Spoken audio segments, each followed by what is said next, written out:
Hey everyone, good to see everybody here. Hello, folks. Hey, so just so everybody knows what happened tonight. Will's having some intestinal problems, and he said he had to bow out, but he told us to go ahead and do it. So Montezuma's revenge. Either that, or he is in truly an SHTF position. Boom. Yeah. Sorry, that's a hangover from the bad joke for Saturday night. So, hi, Kyle. And Grumpy's Gaming, Bedtime Stories with Charles, my evil twin. Is my evil triplet. Uncle Al. That's Die Bullfrog 79 for those that don't know. Michael 58. And that's everybody that's in here so far. Let me go ahead and grab one thing over here, and let's we're gonna wait a minute here and just chat a little bit before we get going on it here. Let a few more people show up here because this is going to be a bit confusing for people. And there we go. And bring that up. There. Okay. So, everybody in the chat. Like it said there, tonight is alternate modes of transportation for SHTF, TEOTWAWKI, general emergencies, wildfires like California's has had, flash floods, anything that you out of the normal where you can't use your normal car or truck. And you need to get out of the area. So everybody in the side chat, think about something. And we got a list of a few items here we've been hashing out here beforehand. And so we will pick those up here in a second. I want to see how many more people we get in here. We got 9 watching right now. And we got... I show 10. Mine, it just clicked to 10. And we got 10 likes, 11 likes. Hey, Dog Patch. Hey, Dog Patch.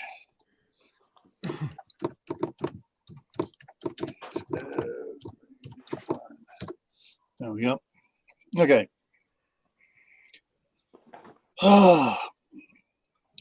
So, Reed of Manifestations of Imagination is stuck at work, but as soon as he gets off, he's going to try. He may just be on, in the side chat giving us information. But I told him to go ahead as soon as he can to join us. And I have the feeling we got the same thing going on with Dan from DMAC. Hopefully he'll get into to join us. All right, first one in the chat here with an answer here is Uncle Al with Horse, Mule, Donkey, which that happens to be number 1 on our hit list. So, Dave, you've mentioned several times that that's going to be your primary. Yep. You want to talk about that a little bit? Horse, go giddy up, giddy up. Hey, Jackson Navy, RC. Considering electronics, if it becomes a CME, EMP, total collapse of civilization, horses are going to be worth their weight in platinum. No, not gold, platinum. They're going to be highly sought after. I've already made arrangements for 3. Yeah. So that gives me and Charles a ride, as well as a pack horse. And depending on where I need to, I could even barter off one of the horses to acquire whatever I might need. I just came up with number 11. And that's because Farmall Fanatic came in here and he gave me item number 11 for transportation. Just him being here. It's all your fault, man. Howie, what's up? Hey. So I just added in there number 11 is going to be tractors, farm tractors. So, so now, you got horses, mules. Well, what goes behind a horse or a mule a lot of times? A Bad buggy, a Wagons. chariot. Now, probably the most famous thing that goes behind mules. Let me get it open over here because I just thought about it just now. And I should be hit. My dad be hitting me upside the head for forgetting about it till now. Here, there.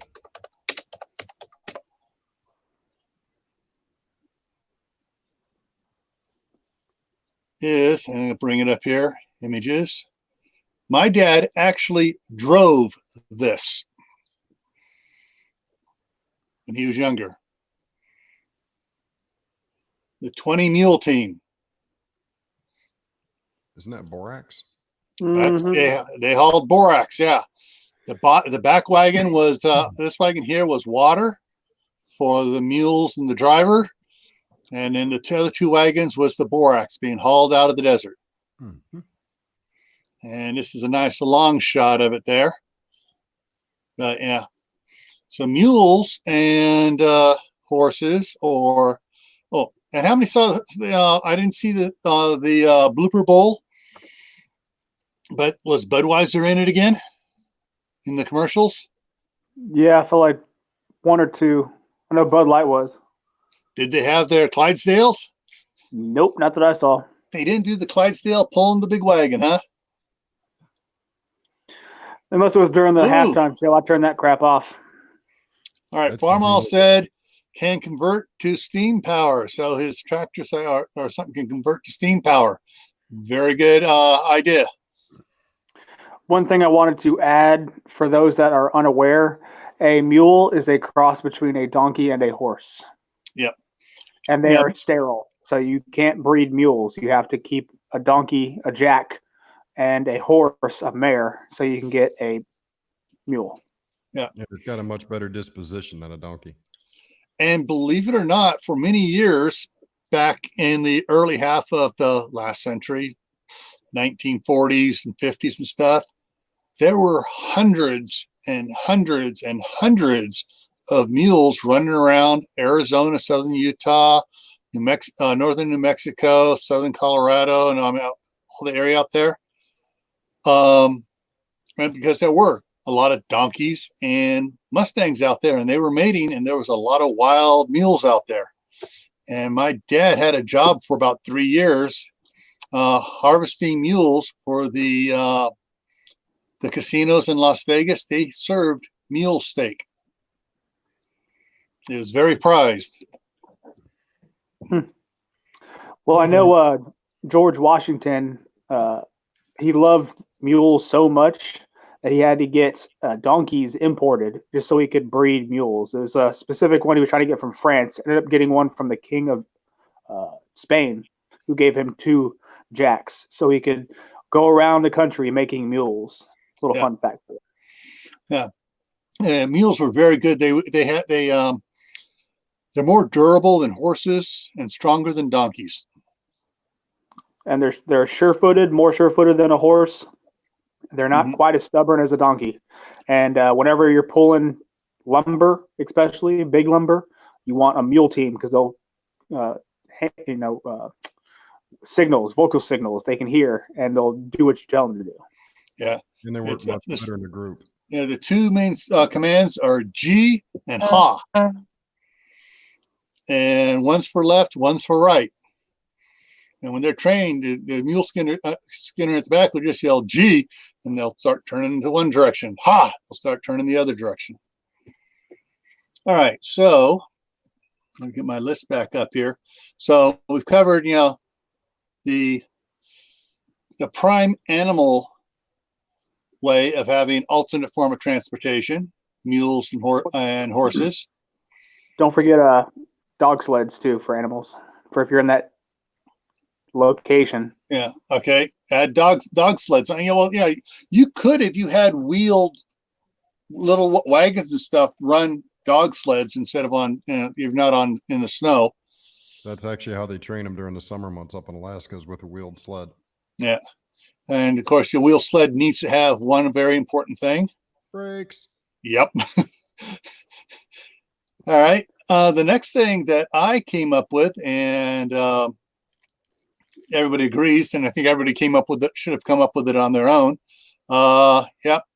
Farmwell has it. Bicycles. And Uncle Al had it first. Sorry, but yeah, both have bicycle. I want to ride my bicycle. Yeah.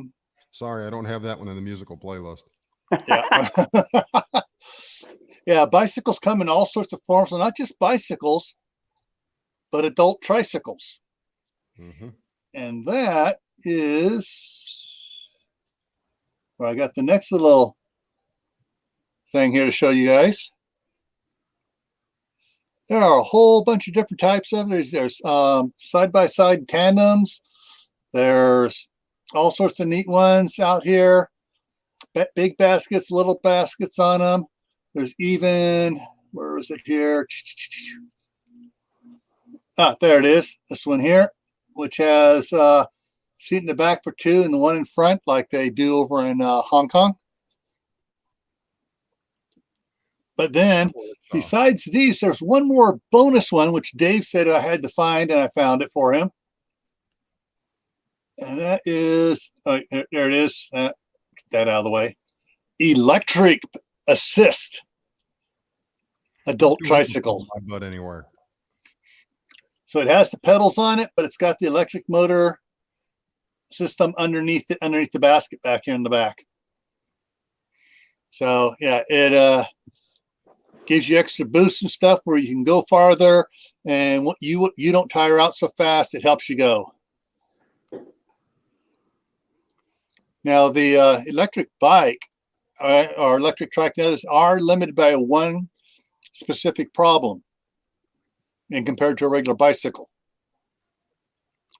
they're wider. You can't whip through things like if you're going on a national forest or state park trails and stuff, they'll have those posts there to keep, cars out, but you can take the bicycle through it. This you'd have to lift up around to get it around those if you're going in that type of direction. Chainsaw. Usually, okay, unless it's a steel post. Big sledgehammer. Come on. Mm-hmm. You should have those tools with you anyway, right? All right, Uncle Al said stagecoach, yeah, ox cart. Oh, ox. How many people have the ability to find an ox nearby? Horses are around, and once you get out in the country, there'll be some mules. And so if you're in an area where you have some land where you can raise a mule, ox is a specialty item. It's a little bit more hard to deal with. I can come up with a couple Brahma bulls. Yeah, I haven't seen an ox in a very, very long time.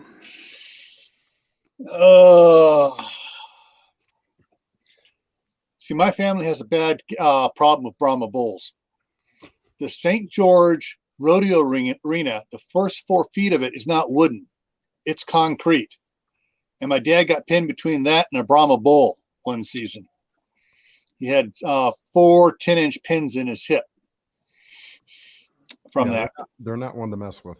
No. My stepdad used to haul cattle, and about every 5 months, Brahma bulls off to be slaughtered.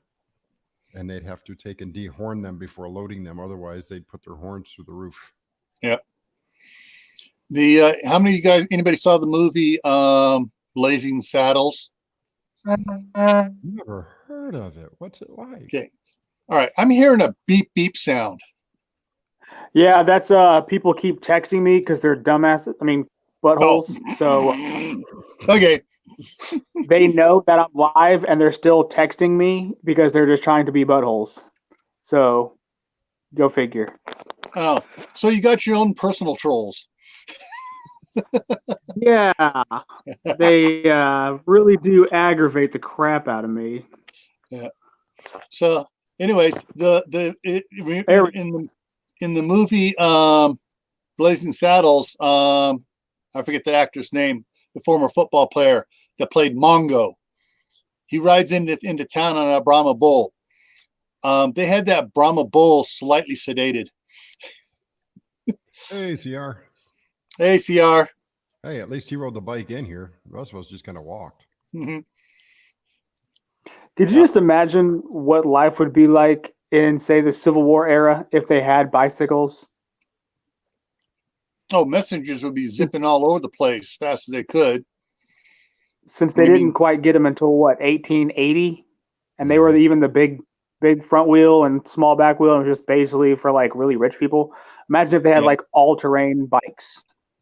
Yeah, like some of the ones are coming out with nowadays. Yeah. Yeah. That's what I'm going to do. I'm going to take and build a time machine, take 24 of those bikes back with me back to the Civil War, and let's see how history changes. I'm going to do even better than that. I'm going to take two dozen back and give them to George Washington. Well, he already won. I was going to give 10 to each side, and let's see what happens. I'm sure Petersburg would have been a lot different. Uh-huh. Yep. Come on. Hey. I want to play Tony Stark. I want to play both sides of the board. All right. So let me get rid of these other ones we already talked about here. All right.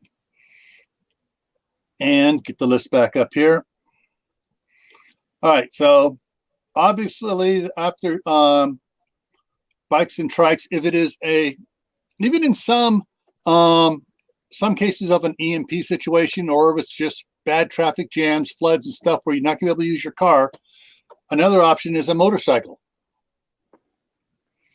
Especially if you happen to have one of the older bikes. So that's an option there. And they have some motorcycles can be set up with sidecars. Others can be set up with little trailers. Hello, Will. Hey, Will. Hope you're feeling better. You get say hi to Bubbles. Bubbles. Bubbles. Bubbles Butterfly. Hey, sorry. I'm just missed chat scrolling up and I just missed the bottom part there. Sorry. So besides motorcycles, they're thinking, it's in different classes. You got your big Harleys, your touring bikes, which don't really do too good off-road, which is why you'd be wanting to take these, because all the highways are either jammed or you can't use the highways for some reason. Your BMX bikes, however, most of your BM bikes, you can't pack really a lot of stuff on there. All you could probably going to put on there is a duffel bag tied across the front, handlebars in the front, and a backpack you're putting on. Anybody have any other ideas on that? Input? Sidecar. Yeah, I said sidecar, but for a dirt bike? Yep. Dirt bike, sidecar, okay. They make those. too. Little right. single trailers. Yeah. So, motorcycles is kind of, basically everybody knows about motorcycles. If you can ride a bicycle, if you can figure out the gear, how to do the gears and the clutch on the motorcycle, you're a bit better off. Actually, instead of doing all that work, if you've already got a regular dirt bike or something, just pull the equipment off a 10-speed, put it on your dirt bike, hook a motor up to your sprocket, or at least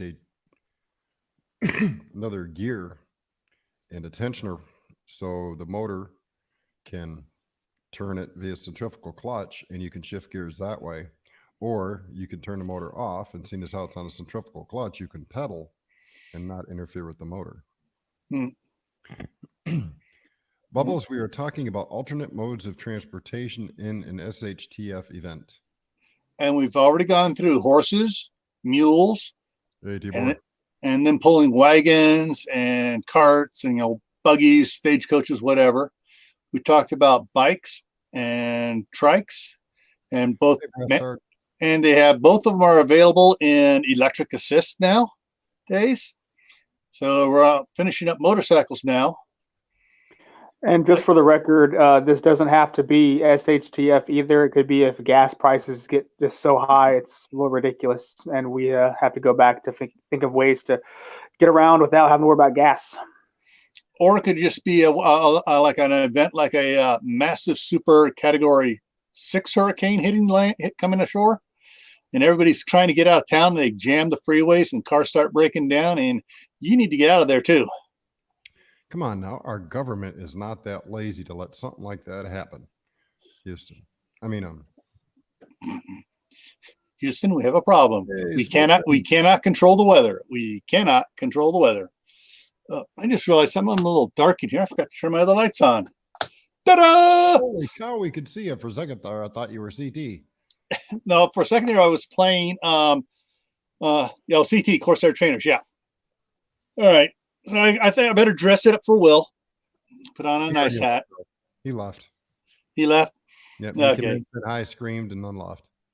All right. CR just brought up our next subject. Boats. Now, granted, not every area of the United States you can use boats, but think of it this way: if you live near the shore, there's sea craft you can evacuate out to the ocean for a little bit till things calm down or whatever. Especially if you have good fishing stuff. Where else can you use boats at that would be a good way to travel and navigate? Rivers. Rivers. What rivers comes to mind? Should everybody be thinking of? Just said it. Mississippi. Well, I have a local river, but Missouri, if you're in that area, because it's so long. I was thinking more along the lines of Old Man River, the Mississippi. But yeah, you got all the ones rivers through the Ohio River, the ones up through all the ones and stuff. And then here in Idaho, we have the Snake River, which goes from up by Yellowstone down here past us, down around Pocatello over Twin Falls, up by Boise, and all the way up Coeur d'Alene area, and so you can get around quite a bit there. See, here we have a lot of lakes, so it'd be a very good idea if you're on one side and there's different areas to barter to have a boat. Mm-hmm. Now, besides, I've seen those boats there, the little old '60s car that go down in the water.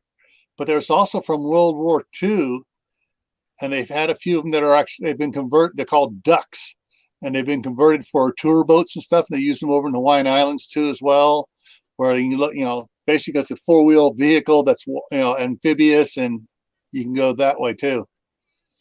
Yeah, just don't drive them on in a big windstorm. They have a tendency to capsize, as was evident a couple of years ago in Missouri. Yep. Smoking locusts, yeah, canoes, kayaks. Now, if you need to get out of it, you can actually in a canoe and kayak pack a lot of gear. That's what the old trappers used to do. All right. The high-speed cousin of boats, and actually the cross between a boat and a motorcycle, jet skis. Of course, and instead of if you just need to get the heck out of Dodge, that's another way to do it, to get out of there. Especially like if you have a cabin to go to and say the cabin is on a river and you have supplies there, you just need to get out of there because something happened really quick. That's another way you can do it. It'd also be really good for a scout vehicle if there's multiple people in a boat. It'd be good to have a scout vehicle to go forward just to see around a turn, around a bend. Okay. I totally forgot about something. Di Bullfrog came up with it, Uncle Al. So we're going to do a little shift here to another item. Airplanes. So long as it's not an EMP event that has disabled their system.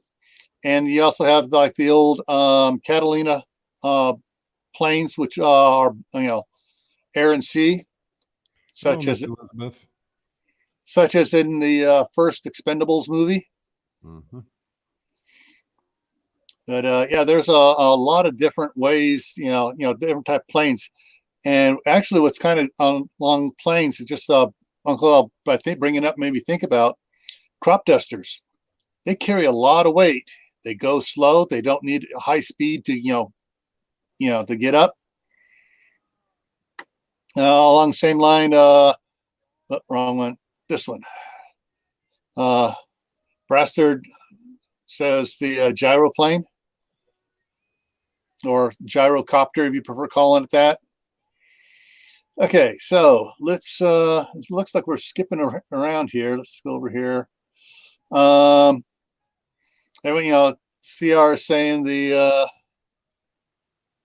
a glider, wingsuit, parachute. Problem is with those you need a way to get it up there. Can I address a question real quick? Sure. She asked, so I keep it wrapped in plastic. That way, if for whatever reason it leaks, which it shouldn't, but if it leaks, it won't get over everything. That's why. That's your aloe vera? Yes.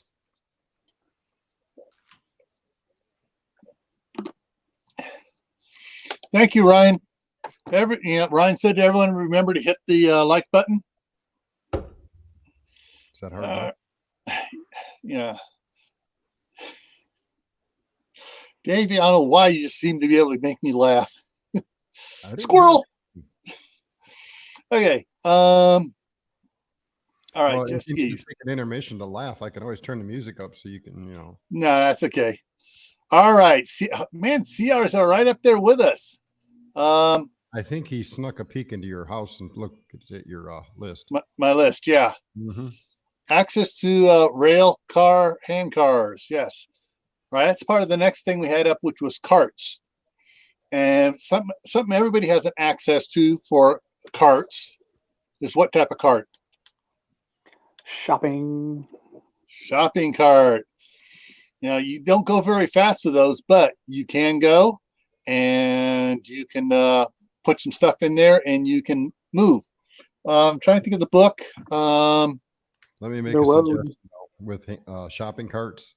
Tiny wheels run over pebbles very badly. Yes. So if you need to move weight, it would be ideal to put two carts together via a 2x4 or 3, and separate the carts with about a foot in between them with the 2x4s. Bolt it together that way and distribute load half per cart. That way, it's easier to maneuver it. You're still pushing the same amount of weight, but it's going to be a lot easier to maneuver it. Yeah. Yeah, just don't get them from Walmart because they have to go left. You let go, and they just go left. Yeah. Yeah. Yes, 274. I always make a joke if I ever win the lottery, I'm doing it.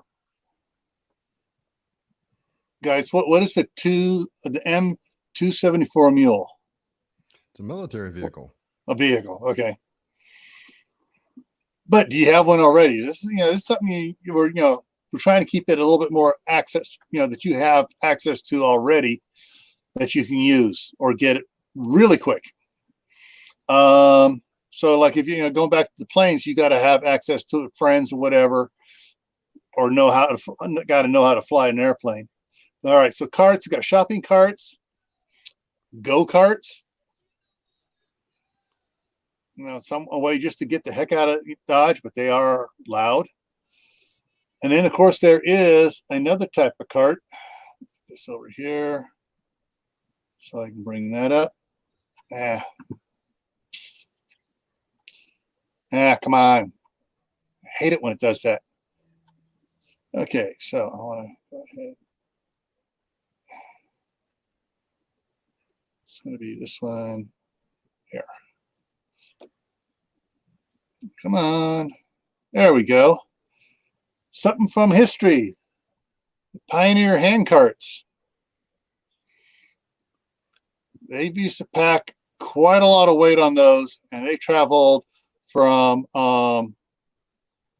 Council Bluffs, Iowa, all the way across to Salt Lake and down other regions up into Idaho and down into Arizona for those. Of course, you'd want you have some bicycle parts. You can make take the front axles and you can build it and make one. But that is an option to be able to. If you don't have a quick rush to do it, like gas prices have gone so bad, or there's a shortage of gas and you need to get around, that's something you can be working on. Downside to strollers creative is that they're usually nowhere near as built. Oh, gee. Sheriff's Department again. Well, let's see if they knock on my door this time. They're shining their lights around looking, so we'll see. Mm-hmm. All right. The with the carts, Strollers. Okay. Bob, the metal guy, took a stroller he picked up at the thrift store, beefed it up a bit, and made a real neat bug out cart with it. I think he made it. I think it's like 5 or 6 short videos on it, like 3 to 5 minutes each. That's Bob the metal guy. He had some really great, a real great car there. It's a question. I'm in the middle of watching. Okay. Yeah. Okay. Thanks, Elizabeth. Yeah. Especially the jogging strollers that have the, 18-inch wheels or so. Those go a lot better over things than, regular shopping carts. And let me bring this back up. The next thing someone also mentioned on there with access to the CRs is still up there was the railroad hand carts, the ones you pump up and down. There are those, and then there's the other ones. They just the Cushmans, but they got a specific name because there's more than just Cushman brand that make them. Anyways. If somebody does a search for Cushman rail car, they'll find it. Yeah. And those are the ones that have a 20, 24 horsepower motor in it. The little ones has a seat for 2 or 4 people on it, and you can pull another little car behind it on the railroad tracks. And so that's another way to go. However, like Dave and I were talking earlier, Dave brought it up, and it was a really good point. A lot of preppers are planning to use the railroad tracks as their hike out paths. So there may be a lot, and other people are going to see them go in that direction. So you may have a lot of people, thinking, oh, railroad tracks, I'm going to hike out the railroad tracks. You may have a lot of people on that pathway. Think of it as competition you do not want. Exactly. Thanks, Tibor. I appreciate it. All righty. CT, there he is. Hello, Steve. What's up, Steve? Hey, Steve. And one of the other things here I just saw here, Common Sense Elizabeth put out. So I guess somebody had mentioned roller skates in the side chat. Yeah. Hi, Elizabeth. Unless you have the big wheeled off path, for the dirt and stuff, roller blades or whatever, they're not going to be very fun. Someone else mentioned about CR mentioned about golf caddy, the things for hauling golf bags and stuff, and or golf carts. Problem with golf carts, they're good for only so long before they got to be recharged. They can get you a little ways, but then you're going to be on foot again. Well, they do make gas-powered off-road ones too. They got gas-powered. Yeah. Yep, and they sit up on about a 12-inch lift, so they got some height to it. Yeah. Mm-hmm. And so, and actually, that brings us into number 7, which is ATV, ETVs. All-terrain vehicles, extreme terrain vehicles. And some of those are, depending on the size you get, can be both gas and electric powered, or diesel and electric powered. Now, I was never in the military. My wife was, but she didn't mention this, that there's a what's it called? The Razor. I believe they mentioned about in the books about it. And I've looked it up and I've seen them. It looks like a little, 4-door doom buggy on steroids. And I've seen some of those being listed for sale, military surplus. They're diesel and electric. Mm-hmm. Never heard of them. Must be Army stuff. It's Army stuff, yeah. Yeah, it's Army. We don't get that budget in the Marine Corps. We get the leftovers. Yeah, they're a true fast attack vehicle. Yeah. All right, guys. Bubbles has a question here.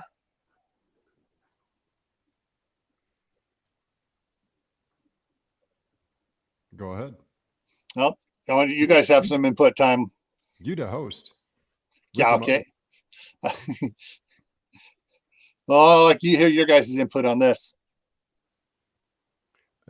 Personally, I think you need a mix. You need, some that way you've got a menu to pick from. Because if you pack the exact same thing over and over, eventually you're going to not want to eat it. Even when you're starving to death, you're not going to want to eat it. So you need a small menu, a couple things of emergency food, some regular stuff, even if it's just a couple packages of, 99-cent mashed potatoes. You add 2 cups of water to it.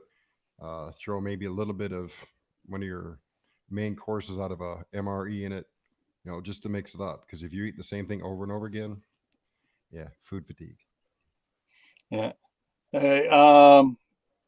Yeah, there's a bunch of different type of emergency foods there. So your backpacking stuff, like from Mountain House, and but some of the other companies are starting to follow along in that suit, where you got your, pull it out, add water to it. It's all dehydrated. It doesn't have a heater, whether you got to boil your water first for it. But something else along the lines, though, too, if you got something there where you can carry the weight, there are pork and beans. Hey, Robert and Cindy. Stuff like that, where, even when I just was up here eating for, earlier, canned fruit, and natural juice, stuff that gives a good variety to whatever you're going to be eating. For me, I'd probably stick with something really easy, and it all depends on the situation. If you're talking about emergency food to get you from point A to point B, then something like jerky and trail mix was, king. Because jerky, you can, it doesn't have to be refrigerated. It doesn't need to be stashed away to where important. Just put it in a bag. And same with the trail mix. And trail mix, yes, it's going to have peanuts, so the peanuts will expire eventually, but the oils will go rancid, especially with light and heat. So as long as you keep that rotated out, you'll be fine. But if you got to move somewhere, egress, then having a quick energy source is going to be key. So making sure you have some sort of candy, really quick glucose option, like some peppermints, caramel candy, something like that, are also what you're going to need to look at.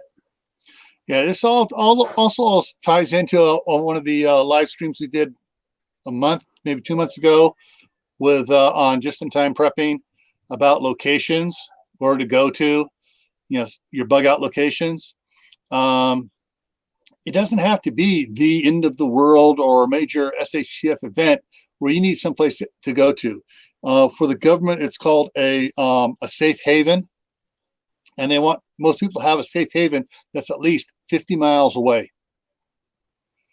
In case like for in California, it's, major earthquakes, or the big fires, someplace you can go to and stay. It's 50 miles away from your home. For the East Coast, it's because of the hurricanes and the winter storms and stuff. Someplace to go to for a short time. I just noticed, back in on the chat, I froze it here, so I'm way behind. But there are some golf carts that are gasoline powered, and there's some that are propane powered now. So they're quieter. And yes, Robert and Cindy, I remember the Scooby-Doo buggy. All right. Okay, back here. Let's see. And yes, Tibor, we do use duct tape, especially the bright green or camouflage duct tape, so you can mark your stuff to make sure that no one else is going to take it. Yeah.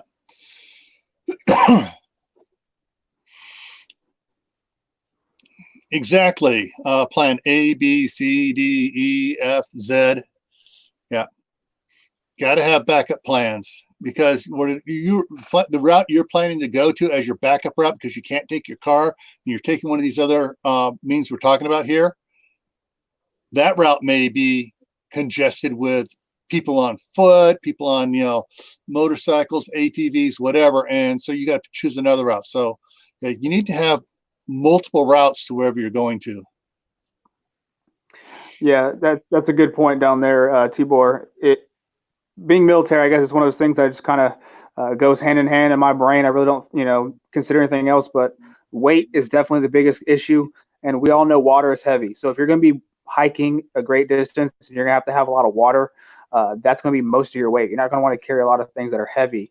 So if you can get something that is dehydrated, even better. But I'd prefer things that are just, really light, good energy sources and high in calories. That's why they make a lot of these bars nowadays that are just packed in calories, so you don't have to worry about it. Yeah, and that's another reason when you're planning out your different routes to get to wherever you're going to for your safe haven, whether it's your bug out location, a vacation cabin, a cousin's house, or whatever. Routes that have water along the way that you can get, safe drinking water at. So we're talking about, you have been talking about ATVs and ETVs. All right, this is where we're going to go a little bit off the rabbit hole for Corsair trainers. So Steve, get ready to rein us back in on this one. Snowmobiles. Now, you guys, people are going to be going, what are you talking about snowmobiles? I'm in, where are you at, Anthony? I'm in South Carolina. Hey, Keith. What sort of snowmobiles could he use? Well, I'm going to put something up here for you. I found this. These guys took a snowmobile and put wheels on it.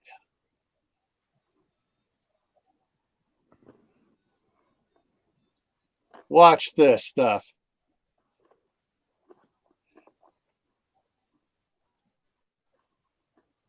They get crazy on these things. All right. So there's that one. But yeah, they go. Let me bring up the other one here. All right. So this one here is going. Get a little walk around on. He's getting ready to go. Let me move it forward just a little bit. Is he going to take off now? Yeah, there he goes. This is a snowmobile, guys. And they put little wheels on the front of it. Look how fast he's hauling behind. And look at all that room there he has to put stuff on behind him. So he can carry a bit of stuff there behind him. Let me back that up just a little bit here so I can, before he stops. I'm not fast enough. There we go. So he can pile a good bit of stuff on there behind him, another person and some gear, and they're gone. So that's another cool, I'm going to survive SHTF because I got a snowmobile that's all season. Actually, it's not. It's other than the fact that those snowmobiles are louder than heck. You'd want to put it, you want to muffle it down, quiet it down. A tune pipe will take care of that. Plus, it'll actually increase its efficiency. All right. Anthony, anything else you want to add about that bad boy? Nope, I've never driven, seen in real life anything a snowmobile go. So, does that give anybody out there an idea? Seeing what they did to modify this, let me put it back up here. To modify this to work with wheels.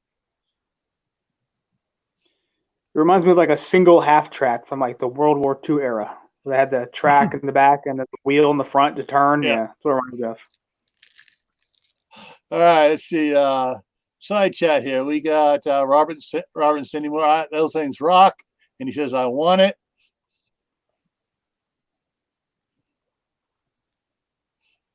All right. Yes. Let me find out. Exactly. We were talking about that earlier. About dirt bikes that have skis on them for deep snow and water.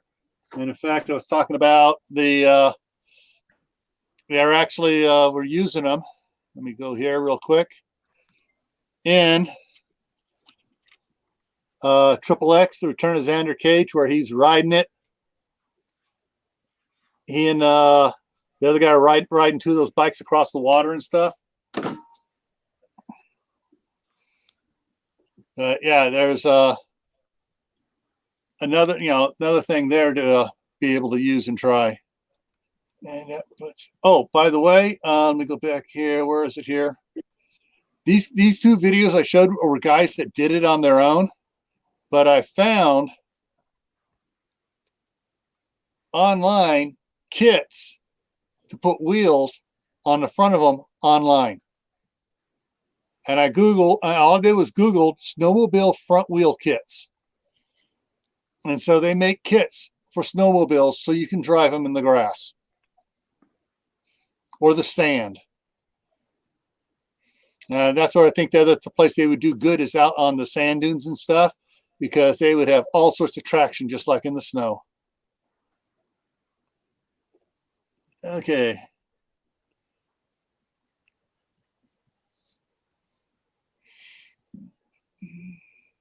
Okay, let's see.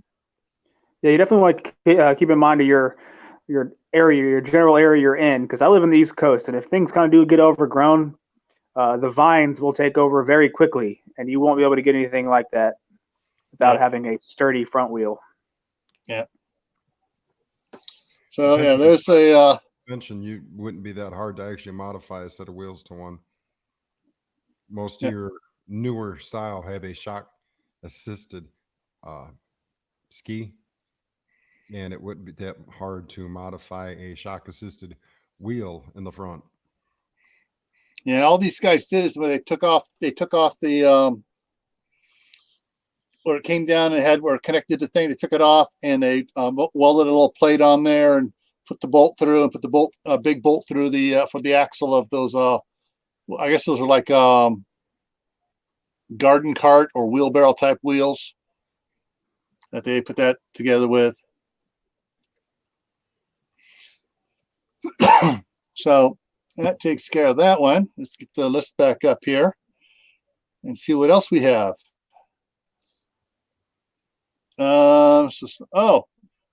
We have the one that we have led to the other faction here. Now we're going to get our feet off really get our feet off the ground in a nice way. Nice. Anybody can fly it just about. A hot air balloon. I said just about. You got to be able to make sure you don't go too high. You got to make sure you know which way the winds are blowing at what altitude. Takes a little bit of research. But it's very quiet. And if the air is up really high, I mean, the air current that you want to take is up high enough, most people aren't going to notice you from the ground, and you're going to be out, and they're not going to waste bullets shooting at you. Any thoughts on hot air balloons, people?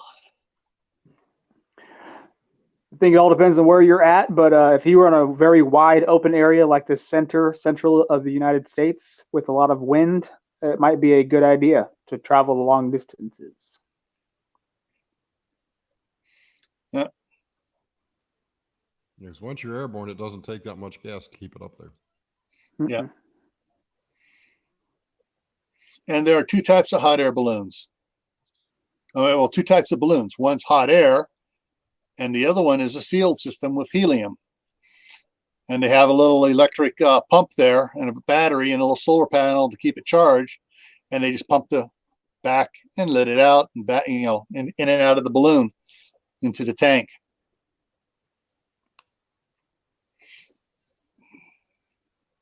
So that takes care of balloons, I guess. Anybody else say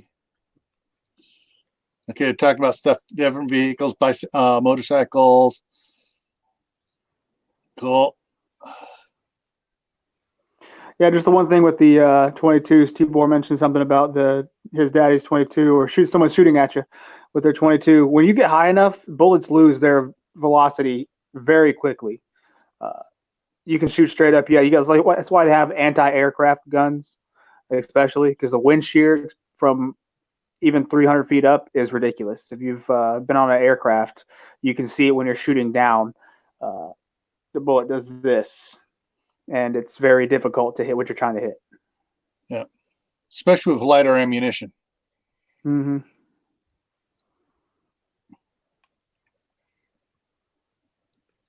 Okay, got a question here. All right. Cash being useless, it depends on the event. If it's just a simple, when I say simple, it's going to be a short-term event where you have to get the, like a big wildfire, or urban fire moving through the area. You just need to get the heck out of there. Or if it's a hurricane coming, going to be coming ashore, or they know they're going to be back to back like Katrina and Rita were, and you just need to get the heck out of the area. Cash is still going to be good where you're going. If it's a total economic collapse, cash is going to lose its value slowly, but it's going to take a while for people to say, I'm not accepting cash anymore, because they still want something to be able to barter with besides having to give up goods. And so for a while, cash, coin, are going to maintain some validity. Cash will go by the wayside first. Coins will last a little bit longer. Gold bars, jewelry, stuff like that may last longer than coins. Don't know. No one knows. Everyone speculates, oh, it's going to do this, it's going to do that. No one knows because it's never happened. All right. It's all about the timing. I mean, if the power goes down or the lines get cut and you can't run a credit card, the first thing that everyone's going to be doing is offering people with cash deals. So, point blank. Yeah. Steve makes a very good point here. Pounds equal pain. You get to a certain point, it's not worth the extra weight on there.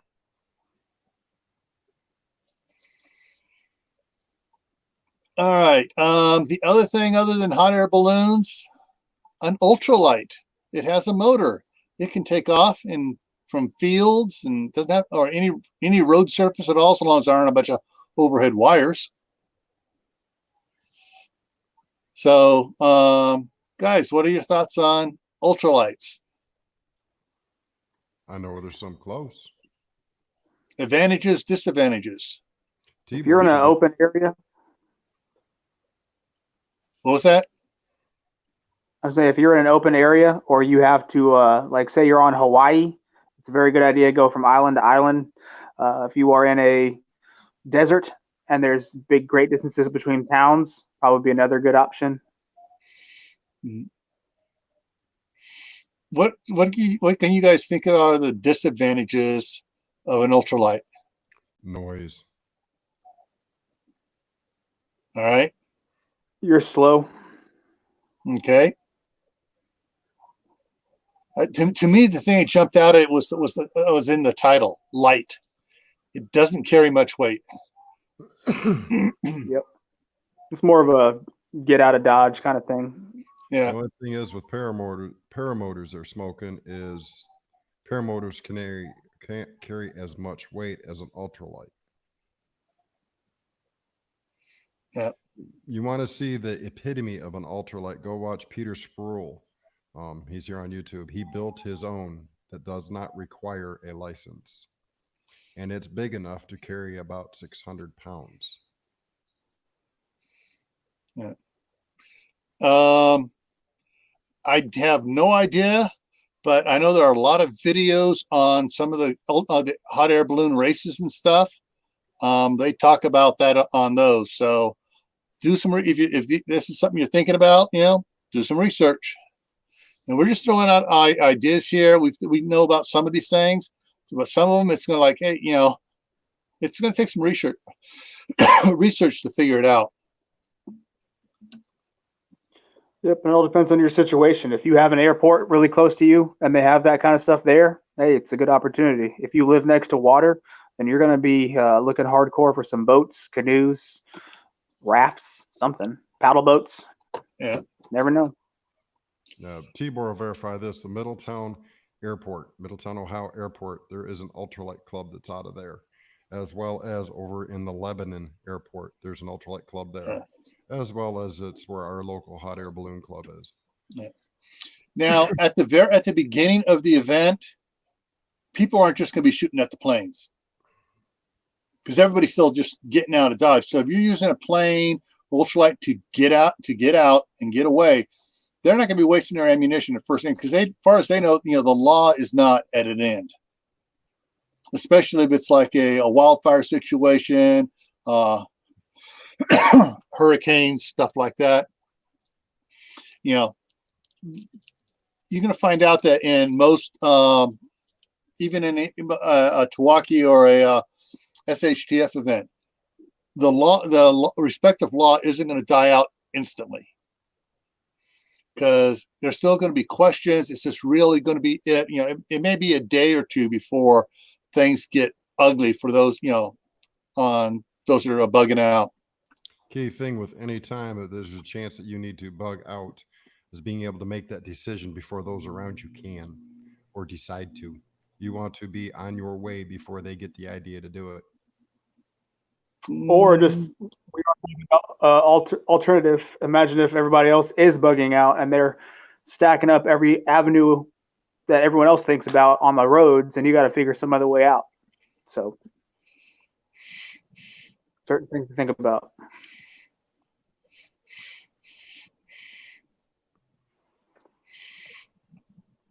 Now, okay. All right. Tim says, be a good way to survey your surroundings. If I'm going to survey my surroundings, I'm probably, if I can, I'm not sure if Jackson is still in here. Jackson RV, he has some good footage. He has RV planes that he can put up that have cameras on them and stuff, like drones. Only they're big brothers that can stay up a lot longer. So there's, I would use something like that to survey the area personally if I had to. Of course, I don't fly at all anyways. Even when I worked for the government, they were mad because they had to pay for me to go either by train or by car. I do not fly. As for Bubbles, she has a question about how much cash should she keep on hand since she pays with everything through a card. That's all up to you. It all depends on how much bills you have. But for me, I feel better knowing that I have all of my expenses and my bills 2 months worth in cash at the house, just in case something happens where I can't withdraw or send a check or something happens, and I could drive to wherever I need to and pay them in cash to make sure I'm not being, defaulting on something. Yeah. But I keep my money, most of my stuff in my safe. I don't really trust banks because with banks, especially these days, when you put your money there, if something happens to the bank, that's their money, not your money. All right. Elizabeth's thinking outside the box here. Okay.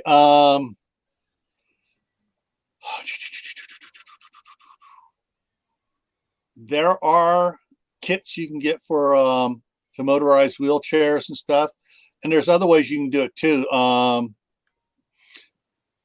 But the problem is trying to get the controllers of how, if you do it yourself, but you got to like buy some of those 12-volt exercise motors and you put them on there. You got to have a joystick controller and work it all out. But if you do the research, you can figure it out. That might, you might want to put a bigger set of wheels on the front and farther out. But yeah, that you can motorize a lot of different things.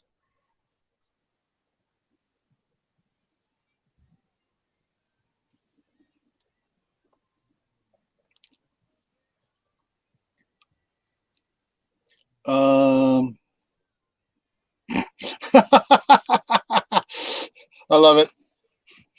All right, Steve, there's a question for you.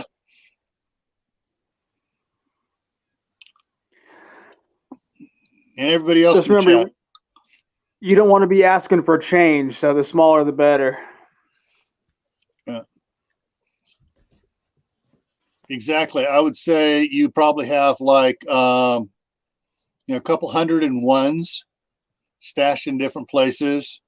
And then you have 105s and work it up that way. But depending on how much money you're going to have, because if you go up to someone and you need water and you have a 10 or a 20, and he would sell it to you for $5, but he's not going to make change. So you just paid 10. You just wasted $5 that you didn't have to. The way I got, in order to build up some cash around the house, start using cash, start giving yourself like an allowance of say $50 a week on whatever you may buy. And whenever you get a one and change, like a $1 bill, toss it in a jar on top of the refrigerator. And before you know it, you're gonna be like, wow, I got a whole bunch of ones. Yeah. And like Steve says, change, it may be a good thing too. Because some people may want hard coin, thinking that it's still precious metals. Not saying they're exactly smart, but unless you have something pre 1964, it's it's a mix of precious metals in there. I think it'd probably be a little easier to do that in Canada since they have the one and toonie or the loonie and toonie or whatever. Since they still do coinage with that, if you're gonna be using modern coins, fiat currency. But I'm a big silver guy, so I stick with that. Yeah, $2 bills. I know a lot of people collect $2 bills and they have a bunch of them.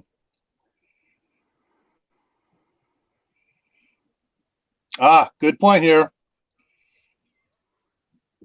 Vending machines. A roll of quarters in your car at all times. You never know when you got to stop and get air. Yep. And if if you're on a bicycle and you need to air up, which just give me a thought. You may want to have some of that green slime stuff around. If you're having to bug out, you have the time, put some in the tires of your bicycles or any other air inflated tires you have of other things. Night Howie. The ATVs, ETVs, motorcycles, the bikes, the trikes, whatever. Because if you happen to if you're going cross country, you may not find nails out there, but you may find some briar brushes that have, or it's like pyracantha has this really sharp thorns on them that'll go right through the tire.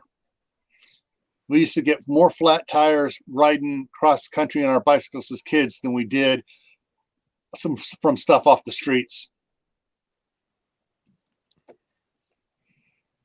All right, the last thing is what I got from when Farmall was in here. Tractors. I mean, garden tractors, small construction tractors, farming tractors. Let me put up some images here real quick. Give me a minute here. Forgot the farm.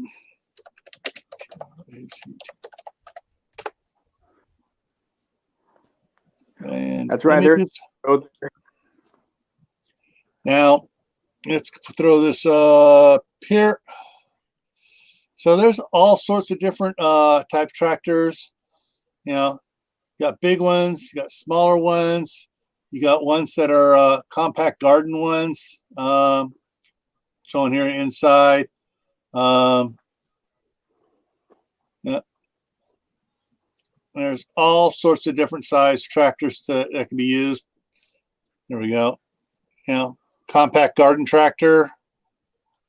These are selling like hotcakes around the country. And what's neat about some of these, this is like a 25 horsepower little job for all-wheel drive, and you can hook a trailer to it. You can pull a lot of weight with this. Yeah, and if you get an older one, especially like they're still running a lot of the diesel ones. Mm-hmm. Those were designed to run on a vegetable oil. So the older diesels can run pretty easily, actually, and retrofitted oil system, so you don't have to use diesel fuel. Yeah. You can go hardcore biodiesel. Yeah. The other thing too is, well, I'll show you what. Let's see here. Ford 9N. All right. Yeah, these are some old tractors. I have one of these, and it has about a 6-gallon fuel tank up here. But I've run it out there for just about 6 hours on 5 gallons, plowing the fields, going out there just idling around, going around, and that's in low gear. If I was to idle it around in high gear, I'm doing 35 miles an hour down the road in high gear, idling. And it can pull, and this thing here is a workhorse. I mean, I can pull my truck with it, and my truck will not stand a chance against this bad boy. Yeah, all the peach farms around me use those to move their peaches in between the farms. Where am I at here? Hello, heavens. Yeah. All right. Yeah. So there, you would be surprised at the number of these tractors around. For mine, I paid $3,600 for it, and they just got done working the engine and stuff. They upgraded it from a 6-volt system to a 12-volt system, and most of them are upgraded to 12-volt systems. It's easier. Some of them have the light kits on it. A lot of them have the light kits on them here. For nighttime driving, but yeah, there's these things are great, but the only problem is it's only 2-wheel drive. So, but like I said, with those type tires, you go a lot of places. Now there's been several times mentioned in the side chat about something else that we didn't have on here, but this is an alternative type of thing, but it's something that let me get here. Bring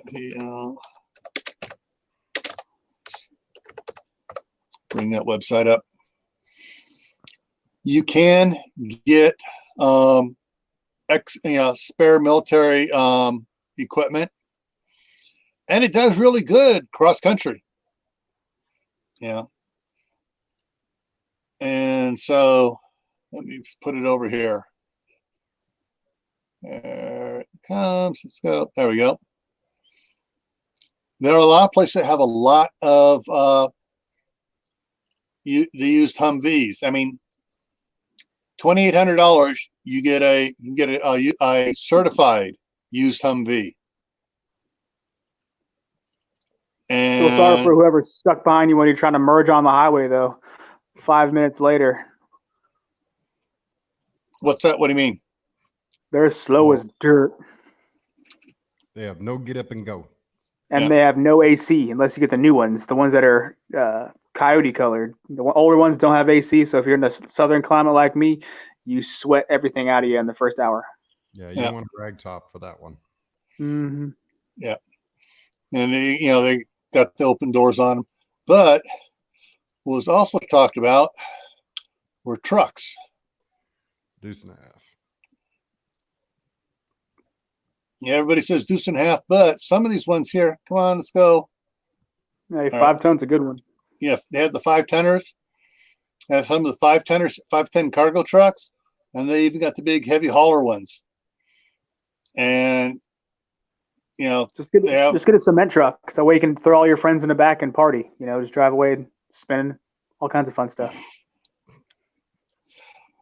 Well, along that line, it's come on, let's go. There we go. $2,400, you get a 5-ton dump truck, metal sides, all-wheel drive. And you can combat unload. Just raise the bed, unload everything, and go again. Mm-hmm. That's right. You get sick of your friends, boom, just load them off while you're driving. And there are a whole bunch of some other ones here, which are good. Deuce and a halves. That's what everybody's been saying in chat. So let's look at the deuce and a half. Hey, two family. All right, this is a bobbed one where they've taken the, made it from a 6-wheeler to a 4-wheeler, all-wheel drive. They start at $1,900 or $19,000. There are 6x6. The other 6x6. Let's go. It's the 5th wheel one. Come on. Also starting 19,000. So yeah, you can, if you hook up to a trailer, you can drag it through the woods with these bad boys, and make special trailers and stuff for them. Where is expansion? Expandable boxes. Expandable boxes start at $2,800. This box here expands out to the sides. So there's, you got more room inside to camp at night. I don't want to have it out while you're driving. Oh, but come then, on. Why not? Yeah, they get tore off. Where's my 8x8? And if you really want to go for something gnarly, that ain't nothing's going to stop. This thing, all-wheel steering. In other words, it can turn all the wheels and it kind of goes sideways. This is what they used for the trailers that they haul the tanks on. And this is seats 6 adults. It's got this is a full wide cab. But and these guys are converting them into these urban off-road RVs. But this people have been talking about it. There is a whole bunch of different things you can do with these things.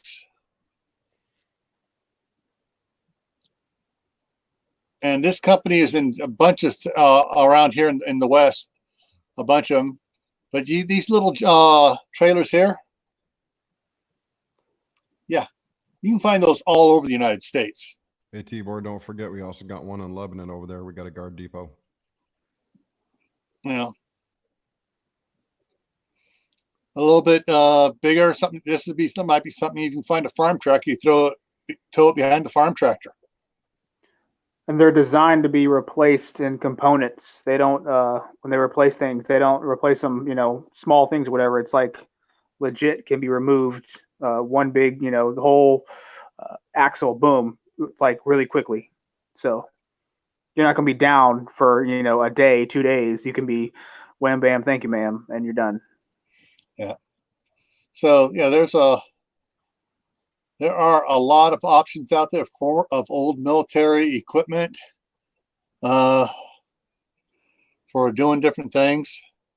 And there's got to be auctions all over. I mean, GovX. Yeah. Who's got the keys to the Humvee? Exactly. T-Board, just before the Lebanon branch shipped out 6 years ago, they did have tanks there, but I have not seen them return. Yeah. Hang on, I'll get back over here.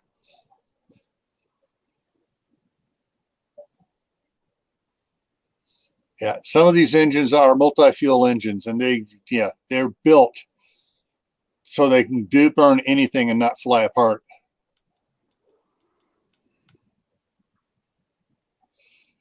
And in fact, along the lines of that, if you see any REO Speedwagon trucks, they're multi-fuel trucks.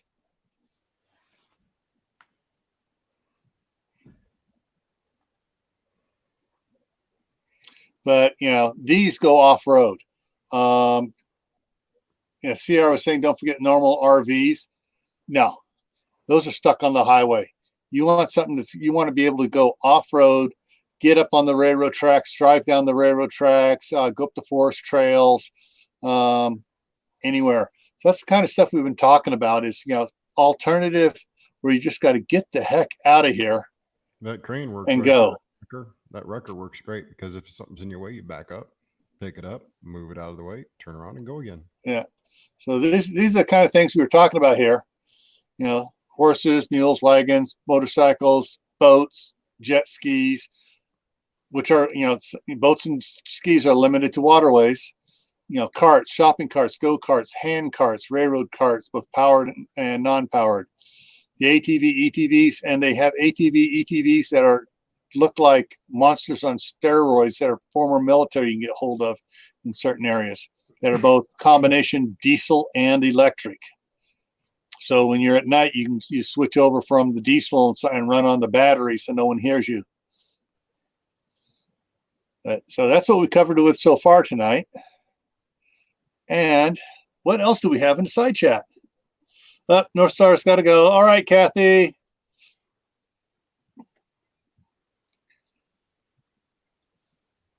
All right.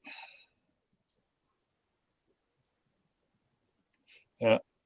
Here, just so people can see what you were talking about. Share that. Share this one. Yes, these are some of the military. Let me. FAV, fast attack vehicle. Yeah. Mm. And there's some that they're even more armored up than that. The Razor is the one that comes to mind. They talk about in a lot of stuff I've been reading on. Razor is a civilian use.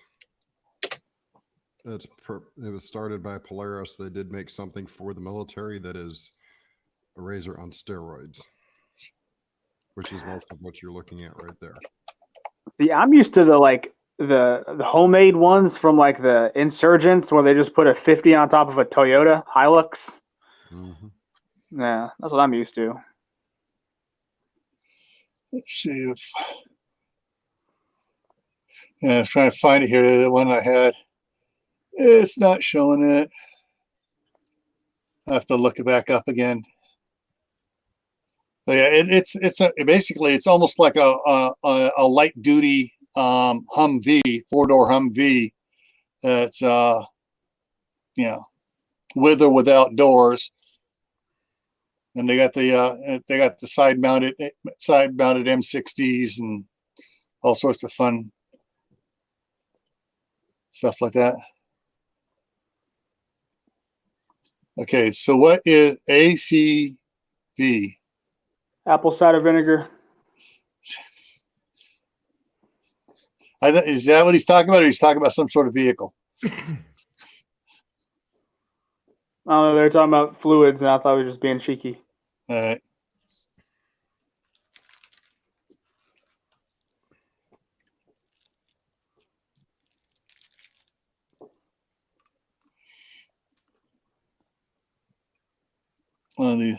Bath salts, and I keep talking to the attorney, turning them into zombies. Oh yeah, the zombies have worked their way in here. Steve, you're supposed to keep the zombies out of here. Always goes back to zombies. That was one of the first things we talked about. Negotiator was horses. Yeah.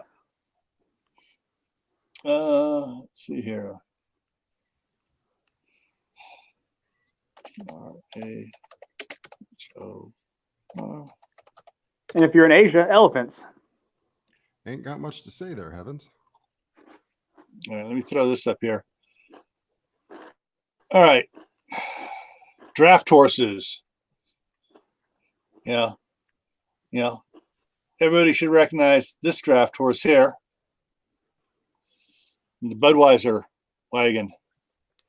Hello, Tinker. Eric, I was way off.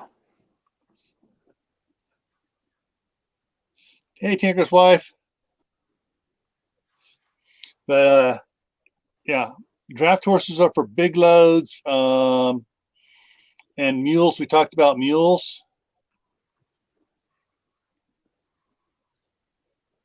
Which are actually around. Those are not mules. Yeah, they are. All right, let me do this way here. Animal. Yeah. Pack mule. Got the long ears. Long ears. Looks like a horse, but it's got long ears. Yeah. And Usually bigger.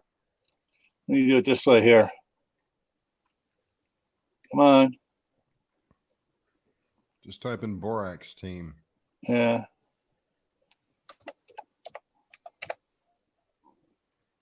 Let's see if it does. It brings it up. Boom. There we go. Yeah. The mules were used out for the 20 mule Borax team to haul the where is it here? Haul these bad boys out of the desert. And so yeah, this is what the wagon. They had a wagon of water, and they had two things loaded up. I don't know how many tons it was. It was a ridiculous amount of weight that these mules would haul out of the desert. And they couldn't use horses. They couldn't use ox. They couldn't use draft horses, donkeys. Because the mules were the only thing that really could take the heat and the stress and not die. So yeah, there are a lot of ranches around in certain parts of the country that still have mules on them. And I'm kind of partial to them. We got a couple mules around here. Yeah. A couple breeders. And believe it or not, some people preferred, let's see if I can do this here. Because around here, there's a lot of coyotes and whatnot. So we always, if you have a goat farm or sheep, they'll put a donkey in there with them, donkey or two. And then they, if it's a jack, then they'll lease it out for mule making purposes. Yeah, the tours in the Grand Canyon. Guess what you ride down there on? You're riding on the mules in the Grand Canyon.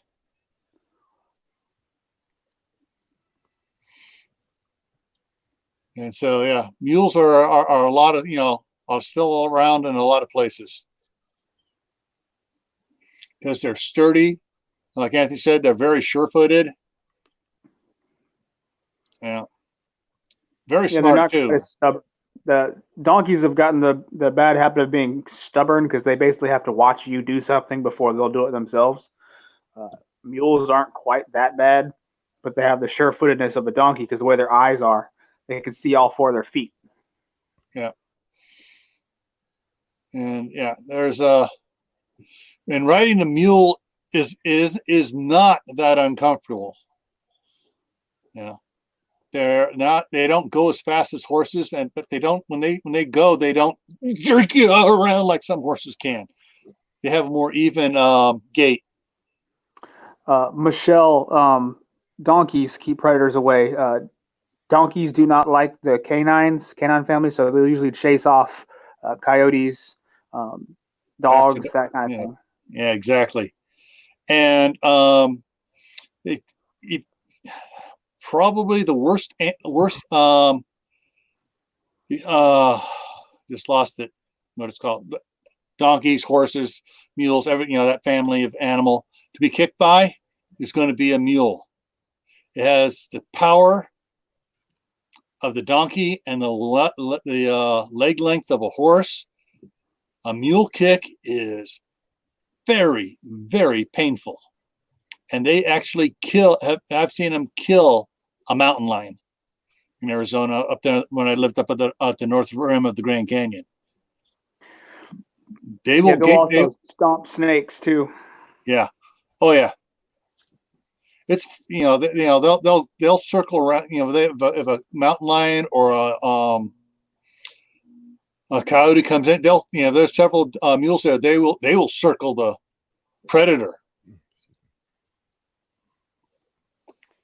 Simply, Jan, mules are very intelligent. Well, one thing we should also mention is, especially in the United States nowadays, there are a lot of llama and alpaca farms, and they are pack animals in South America. So if you do need an animal that's going to potentially carry some stuff, a llama shouldn't be overlooked, and they do kick as well and spit. Yeah, we got an alpaca farm not that far from me. Yeah, alpacas are easier to work with than the llamas. The alpacas don't spit as much. Llamas spit at anything. You have to piss off an alpaca for it to spit at you. They bring llamas around because llamas are, especially in twos, if they're in pairs, they're just like a donkey. They're going to charge off coyotes, so they're really good protector animals. Yeah. And if you want to see some alpacas, Arms Family Homestead just got a couple of them. They got 4 of them. Actually, I think one just gave birth or is getting ready to. So, yeah. And of course, they don't call them alpacas there anymore. They made a snide remark. Now they now have a new name. They're called donkey poodles. Donkey poodles. Because of the way they're cut up and they're pack animals. So, yeah. Yeah, but you can make a small fortune if you have enough of them. The farm that's near me has like 150 head. They shave and sell the wool. Oh, yeah. The alpaca wool is very, very prized. Desirable. Yeah. Yep, and they're a rumnit, so they're a little bit easier to feed. The little busy house. Yeah. Now, something else you probably could use if they weren't so. Depends if they've been properly domesticated. Certain breeds of goats can carry a bit of weight on them too. Be like a pack dog. Yeah. Yeah, so they use in Arab countries. Yes, they do, Tibor. They do get out every so often, especially when they put them out next to the road there off of Hendrickson. Yeah.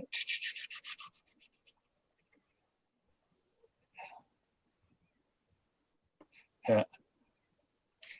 Very good information. Yeah.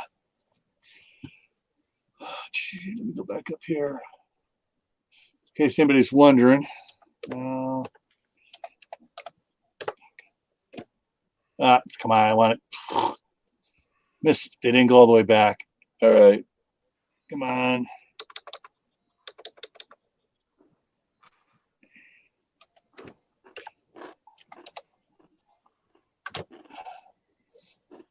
Alpacas, yeah. And the way they shave them up and stuff, sometimes it's like you wonder why people call them donkey poodles. Yeah. See, here's ones some of the ones that have been shaved. Come on, bring it up. Yeah. Yeah, you don't really realize how skinny they really are because all that fur until they shave them. Yeah, and that's not just skin and bones, that's muscle and bones. Yeah, if you ever get a chance, I'm sure there's probably videos of it, but watch what llamas do whenever they're going up against a predator. It's quite fascinating. Yeah. So one of the big things about this is to get you guys to think about what works for you, do some research, make plans, do more research after you made your plans to make sure your plans are correct, and work out something for yourself. All right, now that y'all have had your chance to yappity yap, yeah, I'm gonna throw my 10 cents worth in here. A while back, a lot earlier in the chat, somebody mentioned a wheelchair. You still have that Facebook page I showed you earlier to pull up. Where did I put it? Facebook page, yeah. Let me put that over here. Put that up. Let it refresh. Come on. Okay, what he's pulling up is a link to a Facebook group my pastor started. My pastor started working on what is originally called a magic carpet. It is a tracked vehicle with a small two-stroke motor on it. He is rebuilding his current, which is in the picture. That's the other guy's. But he's rebuilding his to a newer model. He's going to have, I think, a 30cc or 33cc engine on it. It's in that Facebook group. It's an open public group, so you feel free to join. And if you are looking to motorize a bike, a wheelchair, it's very easy to do it. They show the sprockets, the transfer case that you need. They explain how they're doing it. As you can see, there's one right there that's built for snow cart. And he uses that to haul about 150 pounds worth of stuff onto a lake. Including the ice drill. Yep. As you can see, everybody on here goes through a lot of stuff, what they do. So you can get a very good idea. They go over the blueprints. They go over the sprockets needed, the tracks. They give links to where you can buy the tracks. My pastor's is in there somewhere. That's an original military vehicle. Yeah.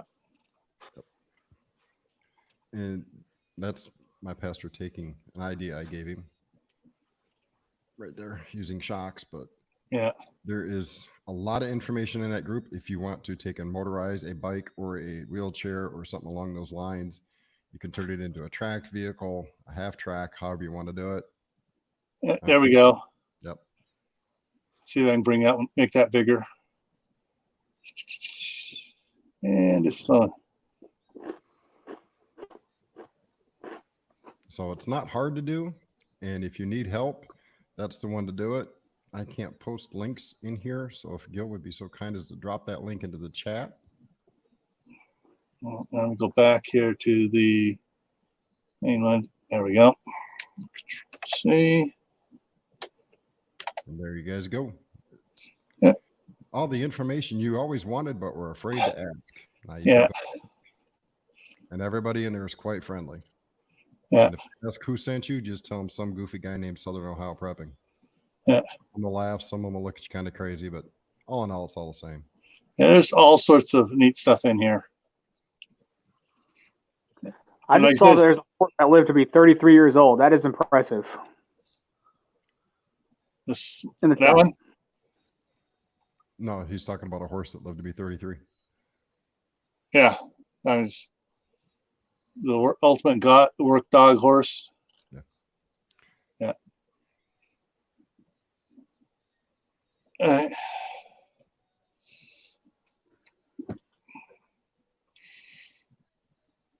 Yeah, I grew up around horses, so you know.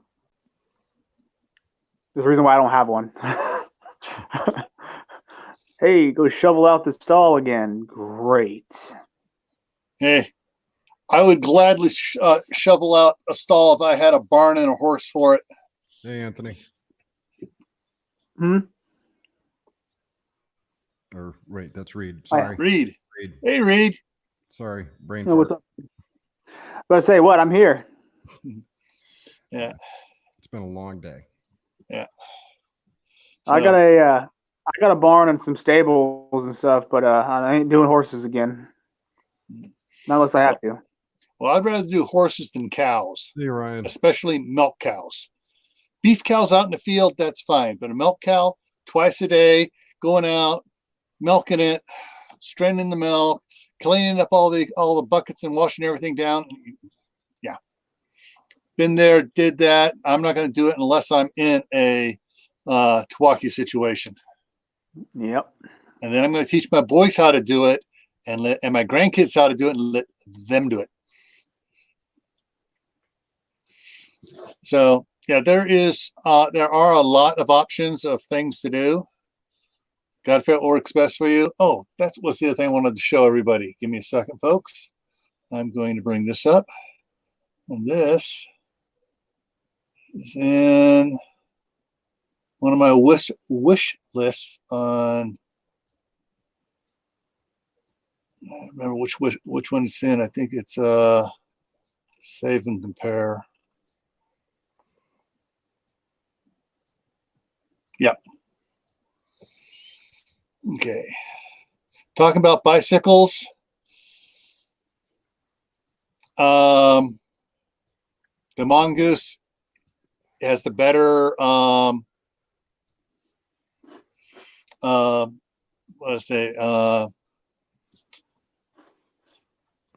track record and stuff for use and everything, and it's more respected.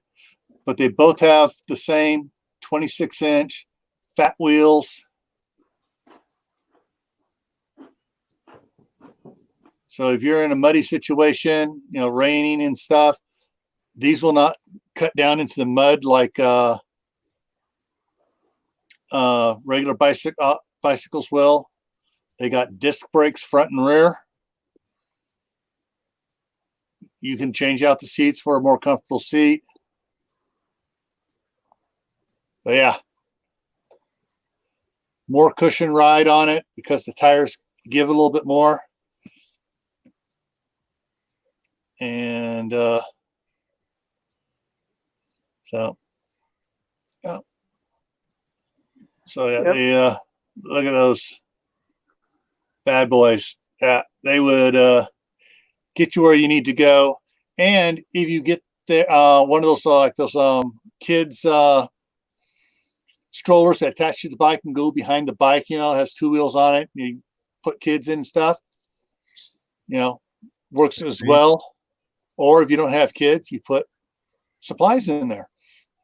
Hey, Reed, check out Rural King. Rural King. That's also the name of the store we were trying to think of the other day, and nobody could remember it. Rural King is similar to Tractor Supply, but it's more geared toward farmers. So check Rural King. They should have a nice book on horses for you. Okay. Let's see if I can find something here real quick. That's RUAL. Rural King. Rural King, KING. Rural King locations. So we got, it says, look, 116 stores. Yep, Florida, Illinois, Indiana, Kentucky, Tennessee, Ohio, Michigan, Missouri, North Carolina, Pennsylvania, Virginia, West Virginia, and Alabama. Anthony, they don't have one in South Carolina. Yeah, how you gonna mess with my state like that? It's like when I got to deal with concerts. They always skip over South Carolina because I think no one's there. Yeah, concerts here in Idaho, one every 10 years. Yeah, they go from Atlanta and Georgia, and they go straight to Charlotte. They just completely bypass South Carolina. It's like, okay, well, I guess I just, don't like music anymore. Yeah. So blame that on the Democrats. Freaking Rural King.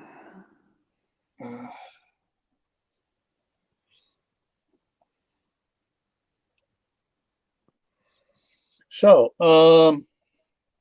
does anybody have anything else that you guys think of that we haven't mentioned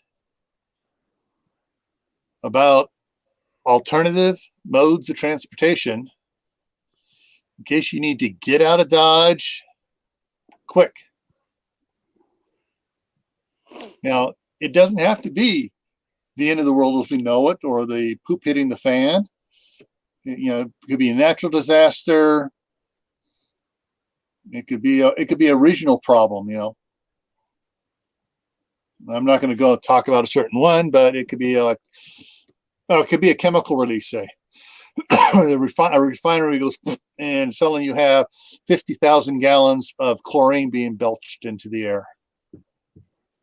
Or it could be a hurricane busting out one of the main pipelines in Georgia, so the entire state of South Carolina and North Carolina are screwed 5 years ago.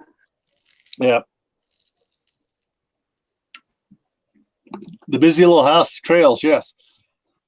Besides whatever mode of transportation you are going to use, you need to map out multiple avenues of egress. And practice it. Don't just write it down. Practice. Go out for a weekend drive or whatever. see what may look good on a map may suck in reality. And what may you think is going to be a sucky thing on a map turns out to be a really good route. Yeah, and make sure you go there after really heavy rain, because sometimes your nice trail, you're like, oh, this is a really good trail after really hardcore rain. Raging river. It doesn't seem to be too good anymore. Yeah.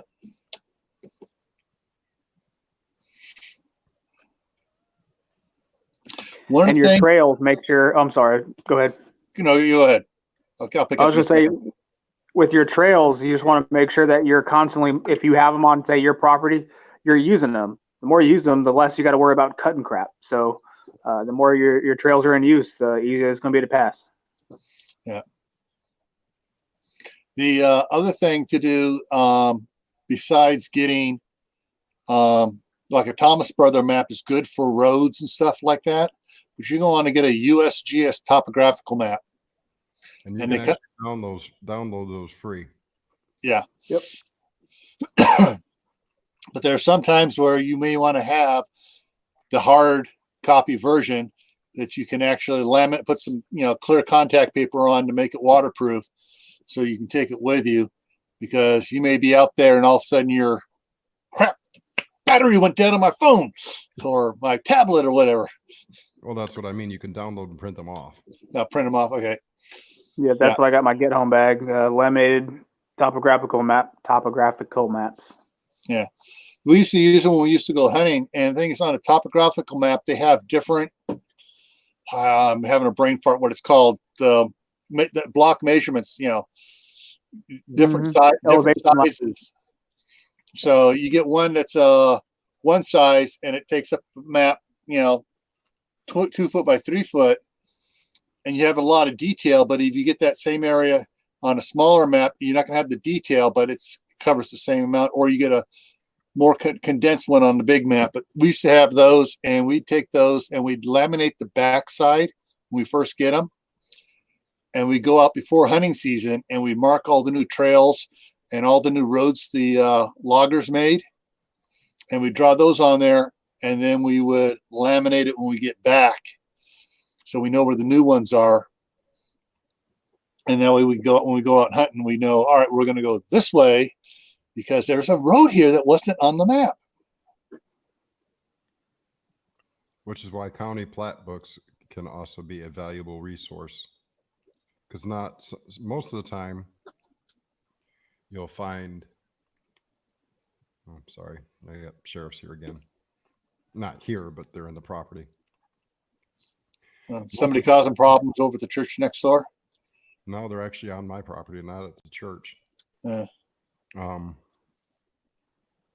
GPS, your GPS maps that you can get from downloaded, most of the time have everything, but not always. Sometimes the county will put in a new road and it's instantly added to a plat book.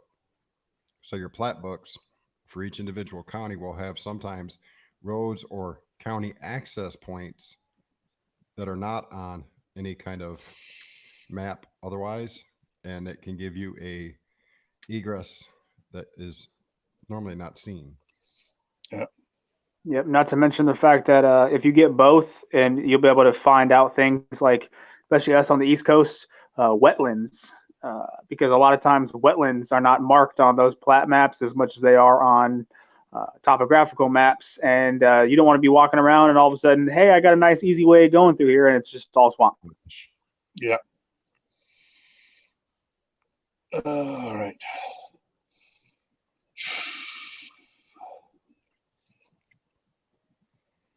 Yeah. So moved there, CR. I'm glad we moved you a little bit. All right. I figured I'd move up to the conference room on the helicarrier.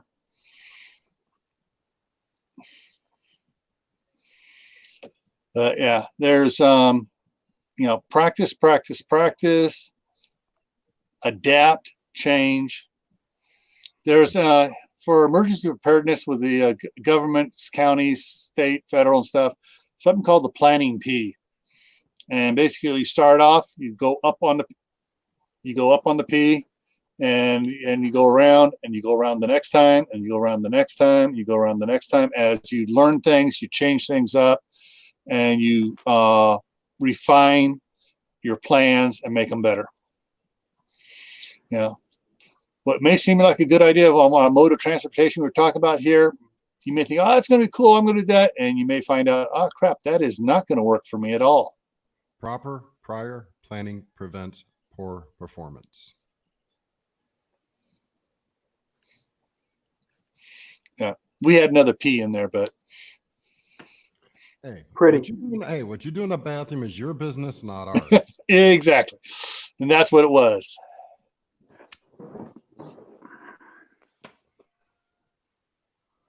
All right, Tibor has a good idea. Either that or just learn to swim, carry a life jacket, something along those lines. Or hope it's summertime and the water level's low. Oh, Reed did not see it, did he? No, he did not see it. He just got in here. All right. Back this up here to the one spot here. Reed, you're going to love this. I'll find it here. Okay, Yeah, it's so definitely got his name all over it. Yeah, it does. This has Reed's name all over it. You ready for this, Reed? Check. This is a snowmobile that has been modified.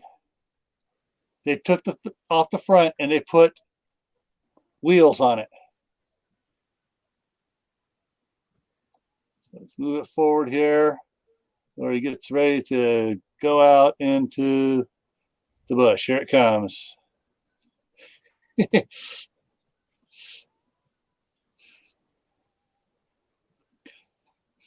So this is people that are thinking outside the box. Took a snowmobile and made it so you can go out and do stuff on it. And you got room for a second person on here, and you got room for gear. Good night, busy little house. Have a good night. All right, good night. And look at the paddles on this thing. You'd be great in the sand. The New Mexico sand. Well, let me give you a little hint, though. The one he's using, those are the ones usually used for land drags. Yeah. 0 to 60, and holy crap. 60 to 0. Okay, sometime today. Yeah. Well, I mean, the ones around town here, I mean, those guys get flying down the street. It's like, dang. But yeah, there's always alternatives and different ideas and different things you can do for your vehicles. Okay, I'm back from the helicarrier.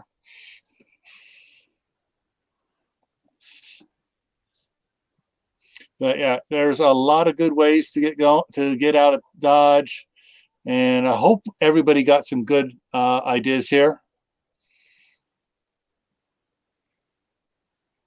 Hey, Reed, can you throw the link up to that Facebook page again? Because I don't think he was here when we had that up. All right. Just after. The link itself? Yeah, just throw the link up. Okay. Hey, Reed, if you get a chance, go check out the Facebook page he's fixing to post. They do have an electric one of what's on there. A guy built it up with lithium batteries, controller, and the whole 9 yards. So that could be an option for the electric version. Hey, Tibor, you better hope she don't trip, because that cast iron frying pan behind you that's keeping you from falling off the back end, she's going to smash you in the back of the head with it.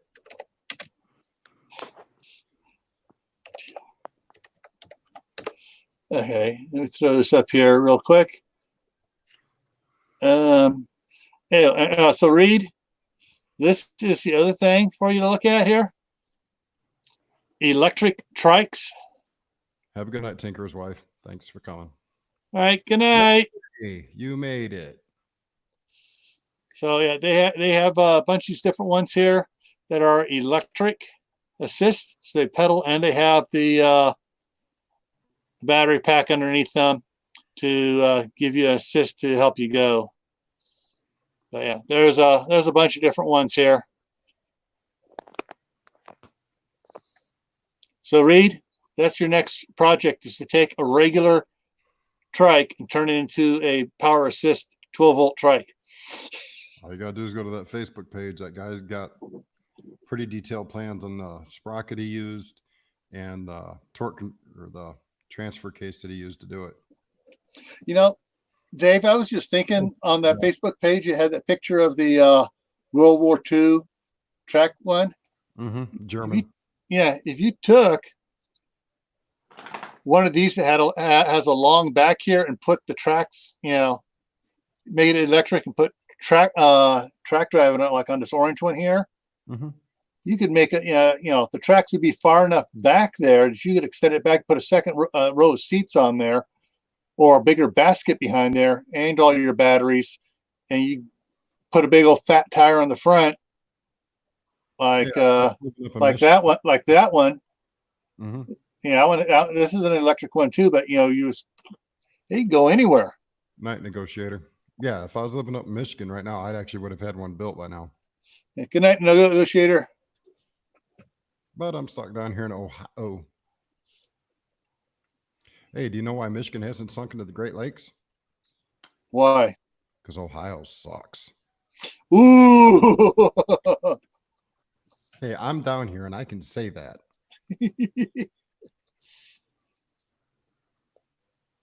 Hey, well, I was born and raised in California, so I can say that.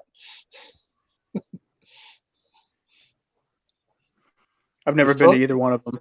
Yeah, California, the socialist capital of the United States. I don't know. Have you ever been to New Jersey? I thought that was New York was New Germany. No, that's New Russia. Let's get it straight. Okay. Yes, I've delivered many loads inside New Jersey.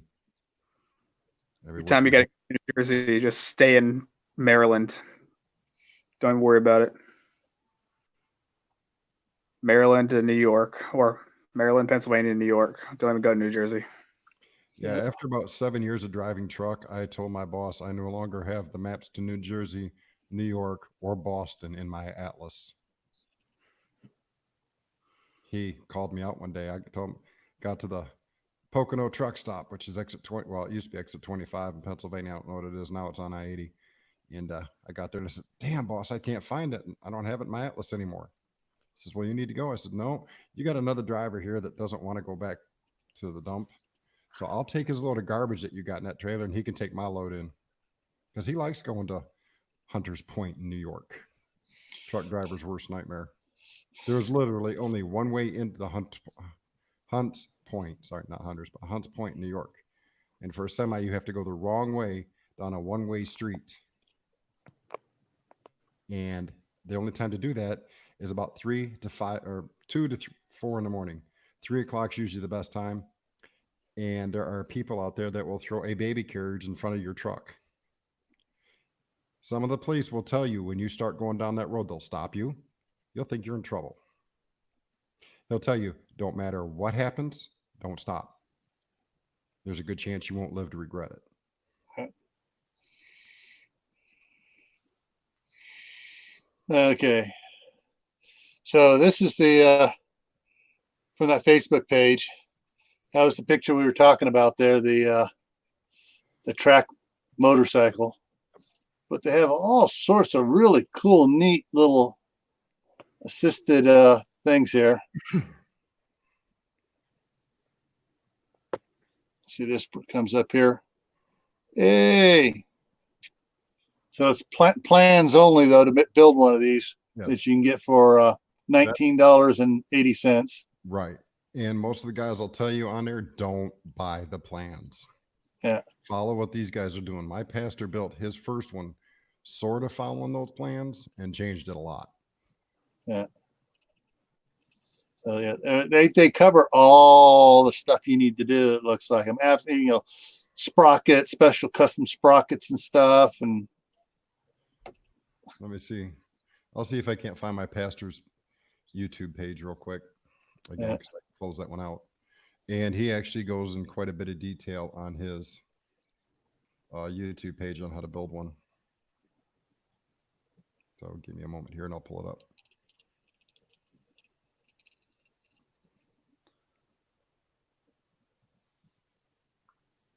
yeah. All right, it's past my bedtime, y'all. I got to get out of here. Yeah. All right, Anthony. Thank you for coming out and helping. Absolutely. I wish that see what else it would be nice to have whatever else that Will had thought of. Of course, That's all right. if you looked at his a minute and a half video, it looked like he had some really cool ideas on some stuff. I put it in private chat for you to pull up for everybody. Okay. All right, I'll catch y'all later. All righty. Yeah. Take care. I put it in the wrong place.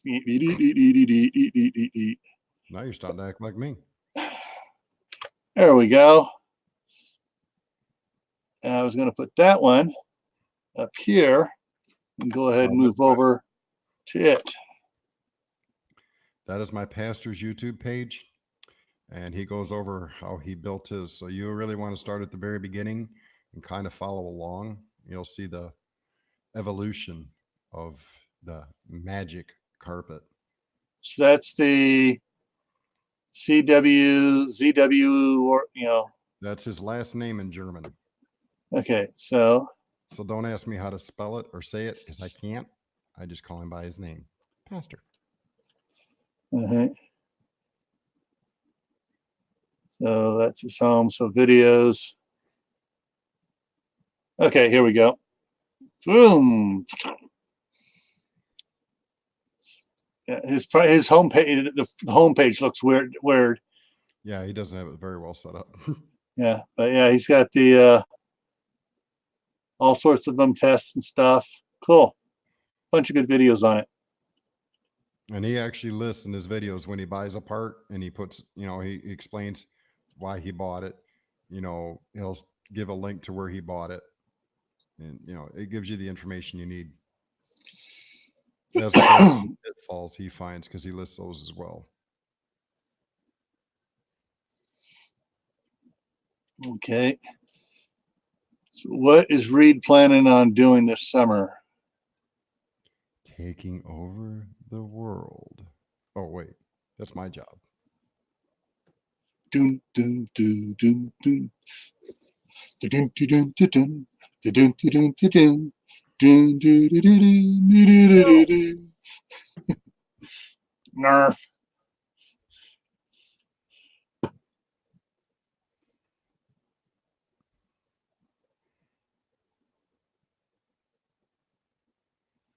Any place that takes 2 drivers to make a delivery, I don't want to go. Yeah.